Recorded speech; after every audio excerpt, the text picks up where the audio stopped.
ಅಲೆಗಳು ಕಾತಿರಿಸುವೆ ಭೂಮಿ ಅಪ್ಪಳಿಸಲು.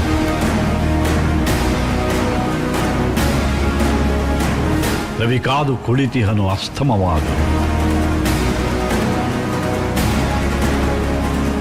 ಗುಡುಗು ಸಿಡಿಲುಗಳ ದಿಬ್ಬಣ ಕಾಲ್ ಕೆರೆದು ನಿಂತಿದೆ ತನ್ನದೇ ಬರಹಕ್ಕೆ. ಭೂತಾಯಿ ಸುಡುತಿಹಳು ಪ್ರತಿ ದಿವಸ ಮಲಿನತೆಯ ಸೆರಗನ್ನು ಹೊತ್ತು ನಾವೆಲ್ಲ ತೊಳೆಯಲೇಬೇಕಿದೆ ಕೊಳಕೆಂಬ ಕಳಂಕವನ್ನು. ನಮ್ಮ ಮಕ್ಕಳಿಗಾಗಿ ತೊರೆಯಲೇಬೇಕಾಗಿದೆ ಪ್ಲಾಸ್ಟಿಕ್ ತ್ಯಾಜ್ಯವನ್ನು. ಇಲ್ಲವಾದರೆ 2030ರಲ್ಲಿ ಸಮುದ್ರದ ಅಲೆಗಳಲ್ಲಿ ಮೀನುಗಳಿಗಿಂತ ಹೆಚ್ಚು ಪ್ಲಾಸ್ಟಿಕ್ ಸಿಗುತ್ತೆ. ನಾವೆಲ್ಲ ಬದಲಾಗೋಣ. ಬದಲಾವಣೆ ಅತಿ ಅವಶ್ಯ. ಅದ್ಭುತ ಬೆಳವಣಿಗೆಗಾಗಿ, ಉತ್ತಮ ಭವಿಷ್ಯಕ್ಕಾಗಿ, ಸುಂದರ ನಾಡಿಗಾಗಿ, ನಾಳೆಗಾಗಿ ಬದಲಾಗೋಣ. ಎಲ್ಲರೂ ಸೇರಿ ಉತ್ತಮ ಸಮಾಜ ನಿರ್ಮಾಣ ಮಾಡೋಣ. Thank you.